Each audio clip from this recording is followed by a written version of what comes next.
listen to that guy. He's trying to lead you down the path of righteousness. I'm gonna lead you down the path that rocks. I'll come off it. You come off it. You. You. You infinity. Ah.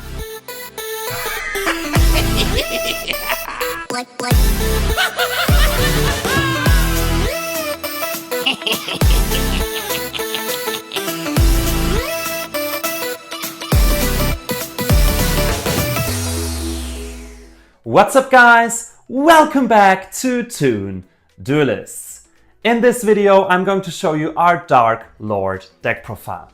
Now I'm really excited to show this one to you guys. First of all, it's the last deck profile of a series of the post-Duelist advanced profiles, because of course also Darklords received some amazing support in this set, even though they're not really Darklord cards. Of course I'm talking about Mutiny in the Sky and of course the Searcher Buyo, which were just made for this archetype. I remember when I first heard about those cards, the Darklords were the first archetype I thought about when reading those cards. Then of course I have to tell you how much I love the design and the concept of the Darklord cards themselves. First of all, this idea of those fallen angels is just amazing. By the way, Fallen Angel is also the name of those cards in the OCG and in the French version of the game, which I think is way better than Darklord, by the way. I also love how all those monsters refer to figures from the Judeo-Christian Abrahamic theology, like for example Morningstar referring to Lucifer and all those stuff.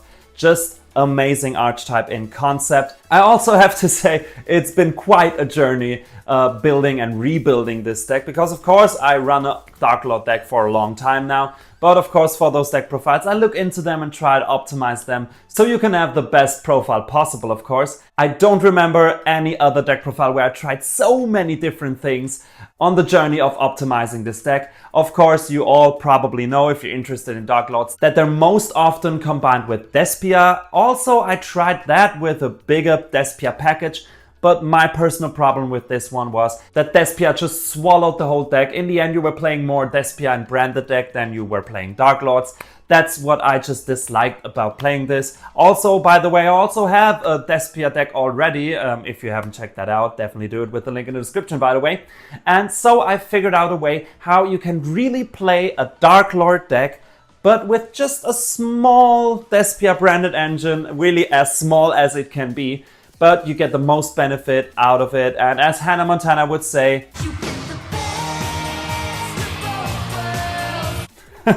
alright guys, without further ado, let's dive right into it.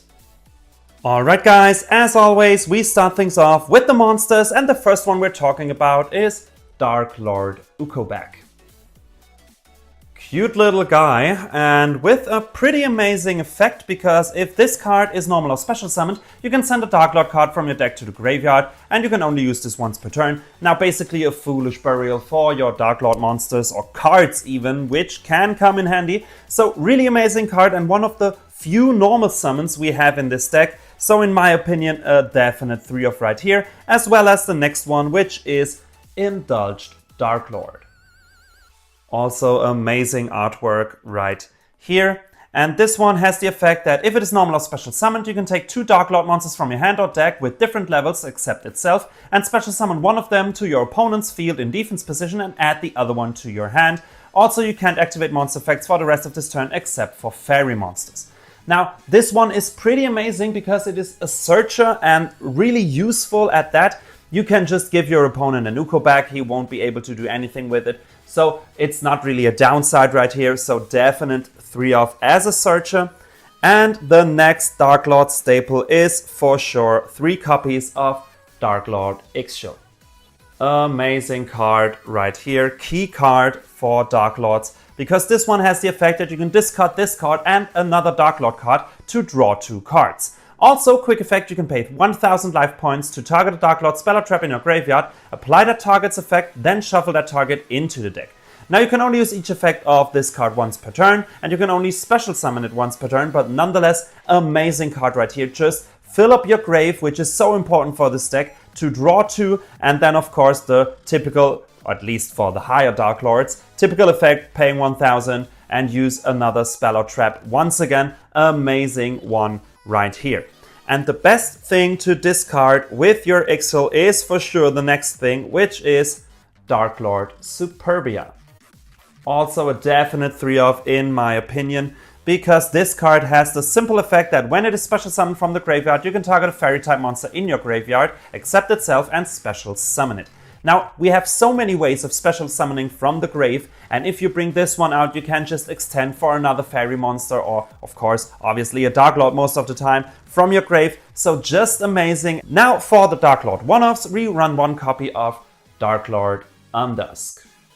Love the artwork of this unicorn-like creature, just amazing. And this one has the effect that you can discard this card and another Darklord card to target a Darklord card in your graveyard and add it to your hand. Also, during either player's turn, you can pay 1000 life points and target one Darklord spell or trap in your graveyard, apply the target's effect, and shuffle it into the deck. Now, this one is pretty amazing because, of course, you can add back, for example, one of your important spells, Contact, for example, to special summon and extend with Superbia. So just a really useful card, but one is definitely enough. And this is the same for the next one, which is one copy of Darklord Naston. Also amazing looking card. I just love all those Darklord cards. This card has the effect that you can discard 2 other Darklord cards to special summon it from your hand, and also quick effect, pay 1000 life points. You know how it goes. Now this one is also pretty great just to fill your grave. If you have a lot of Darklord cards in your hand, you can just brick on them, and Darklord Naston lets you get rid of those, fill your grave for your further plays. And of course we round up the Darklords with the big boss, which is of course Darklord Morningstar. Peak Yu-Gi-Oh! Card design in my opinion. This one would have deserved its own lore. Well, kind of has, but let's skip that. This card has the effect that it can't be special summoned, and if it is tribute summoned, you can special summon Darklord monsters from your hand and or deck up to the number of effect monsters your opponent controls. And while you control another Darklord monster, your opponent can target this card with card effects, and once per turn you can send cards from the top of your deck to the graveyard equal to the number of Darklord monsters on the field, and if you do, you gain 500 life points for each Darklord card sent to the graveyard by this effect.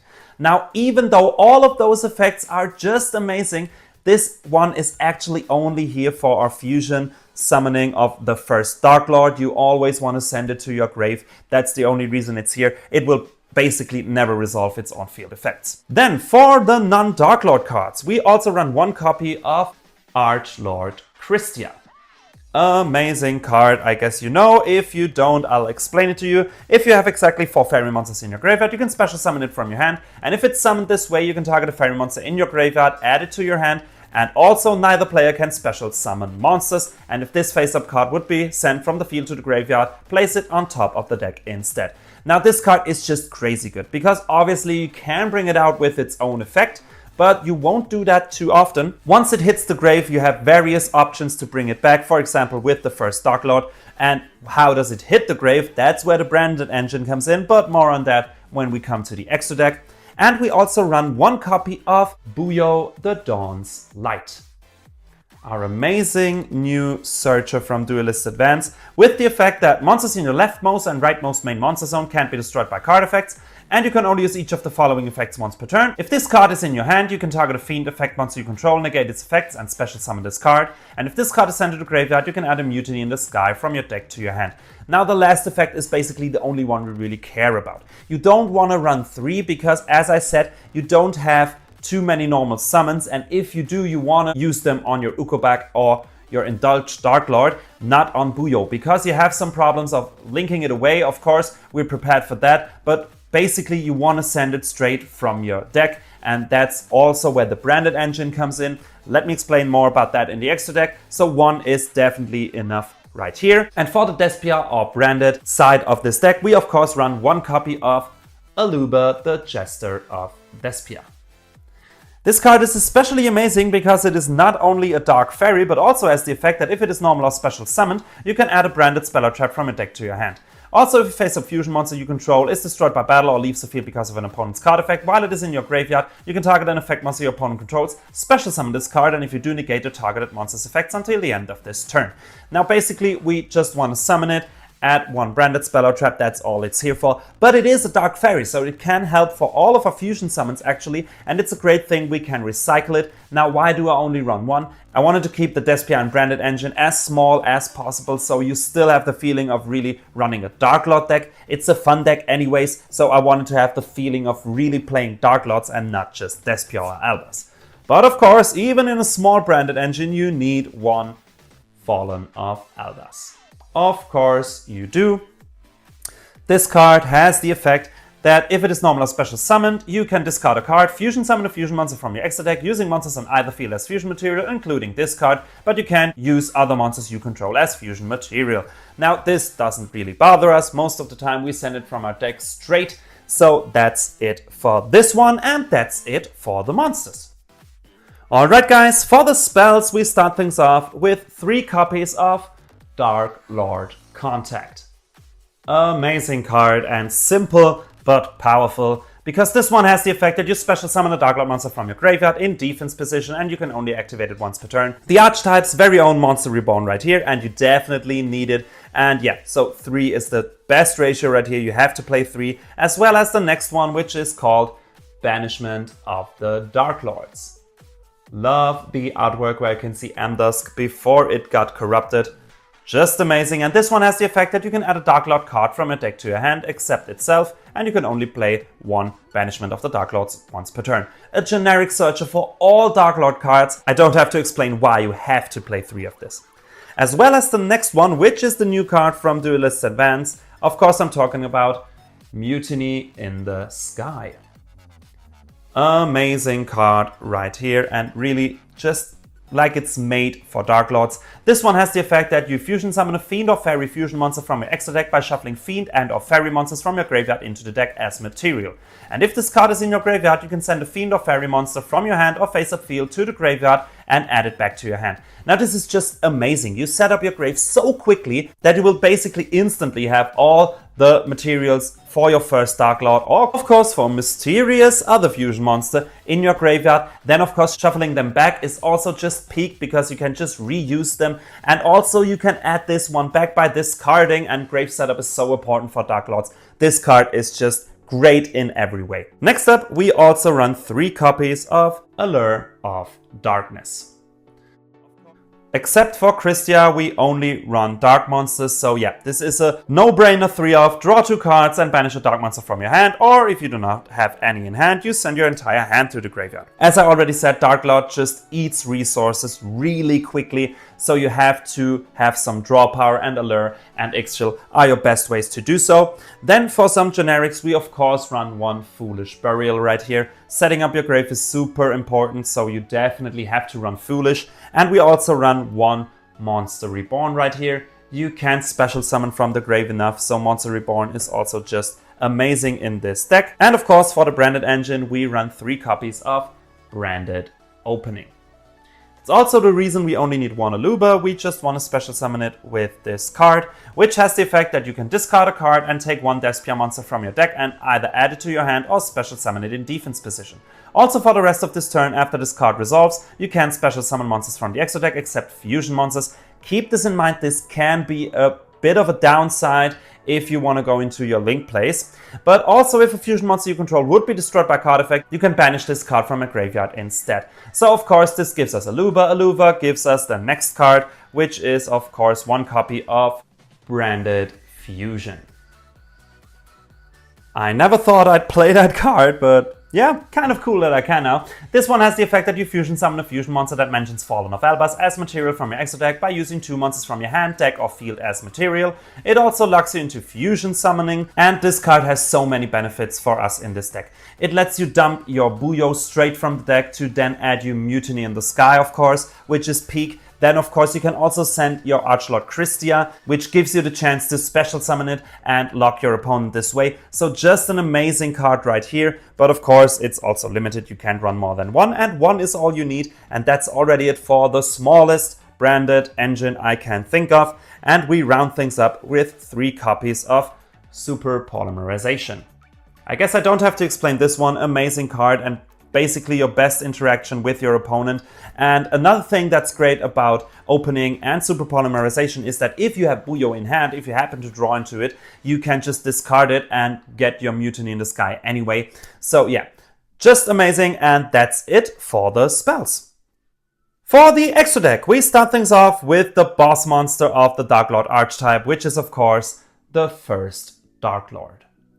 Amazing card right here, with not only a whopping 4000 attack and defense, but also just an amazing effect. It requires 3 Dark Fairy monsters and has the effect that your opponent can target fairy monsters you control with card effects. You can also only use one of the following effects per turn. If this card is fusion summoned using Darklord Morningstar's material, you can destroy all cards your opponent controls. And also, during your main phase, quick effect, you can pay 1000 life points and special summon a fairy monster from your hand or graveyard in defense position. Now this card is just amazing. When it hits the field with Morningstar, which is not rare at all, you have just a complete board wipe. And of course, just special summoning a fairy monster also during your opponent's turn is just peak right here.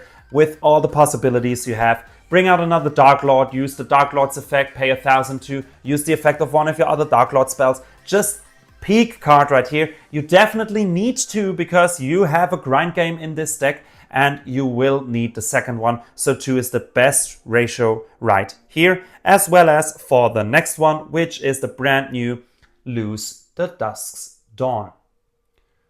Buyo didn't only come with a fusion spell, but also with a fusion monster. And this is it, and it's also perfect for this archetype. It needs 3 fiend or fairy monsters in your graveyard, and has the effect that monsters in your leftmost or rightmost main monster zones can't be destroyed by card effects. You can only use each of the following effects once per turn. You can target a card your opponent controls, send a fairy or fiend monster from your deck to the graveyard, and if you do, destroy that card, which is already peak, just setting up your graveyard even more amazing right here. And also, if another card or cards you control are or is destroyed by card effect, you can target a card on the field and destroy it.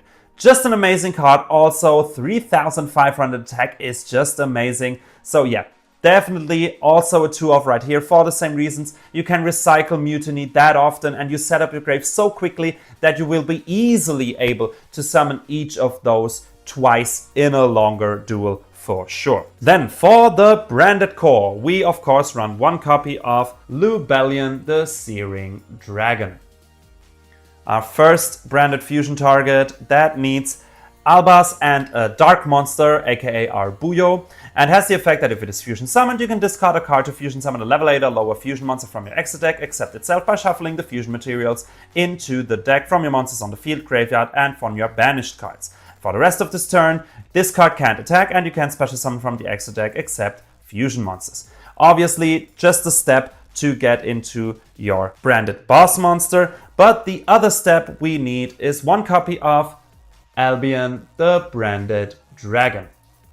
Sadly, I don't own it at the moment, but I definitely have to get it because this one needs a Fallen of Albaz and a light monster, aka your Christia, and has the similar effect. If it is fusion summoned, you can fusion summon a level 8 or lower fusion monster from your extra deck, except itself, by banishing fusion materials mentioned from it on your field, hand, or graveyard. And during the end phase, if this card is in the graveyard because it was sent there this turn, you can add to your hand 1 branded spell or trap from your deck.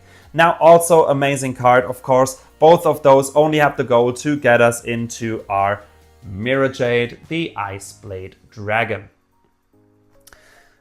Still crazy that I really play those cards, but yeah, this one needs some Fallen of Albaz and a Fusion Synchro Xyz or Link monster, obviously Fallen of Albaz and one of your 2 branded fusions right here, of course. And it has the effect that once per turn, quick effect, you can send a fusion monster from your extra deck to the graveyard that mentions Fallen of Albaz as material and banish a monster on the field. Also, this card can't use this effect next turn, and if the fusion summon card is in its owner's control and leaves the field because of an opponent's card, you can destroy all monsters your opponent controls during the end phase of this turn. Just amazing card right here, and that's the reason why the Branded and Despia work so great in this deck. This way, with this small engine, it really supports Darklords in getting into your Mutiny in the Sky or setting up your graveyard with Christia. Mirror Jade is just the cherry on top, and yeah, just amazing right here. Then of course, if we run Super Polymerization, we run a basic Super Poly monster core with 1 Mud Dragon, of course, and of course also Garura is in here.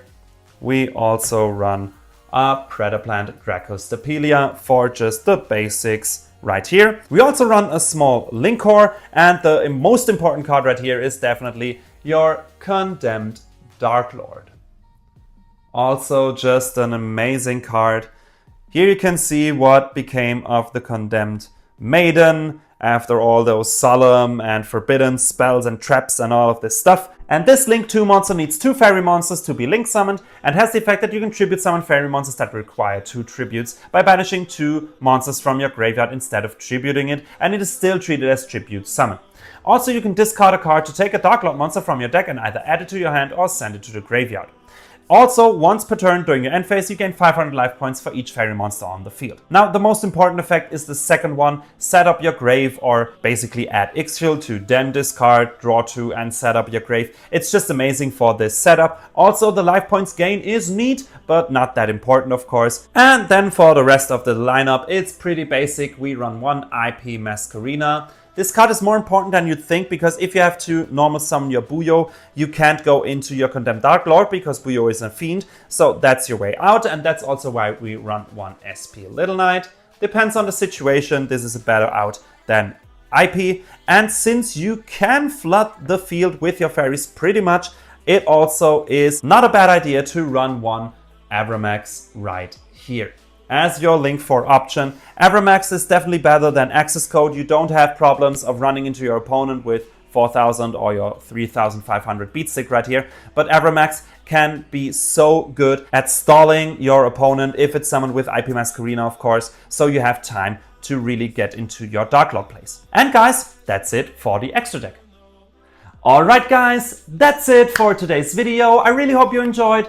If you did, definitely leave a like and a subscription. This would really help us a lot. Don't forget, we provide you with weekly deck profiles, combo videos, and of course, all the Yu-Gi-Oh! News you have to know. So subscription is definitely worth it. Then of course, let me know what you think about this deck profile down in the comments. We always love to read and answer them. Then of course, if you want to see how this deck really performs, don't forget to check out our test hand video with the link in the description. And until next time, have a good one.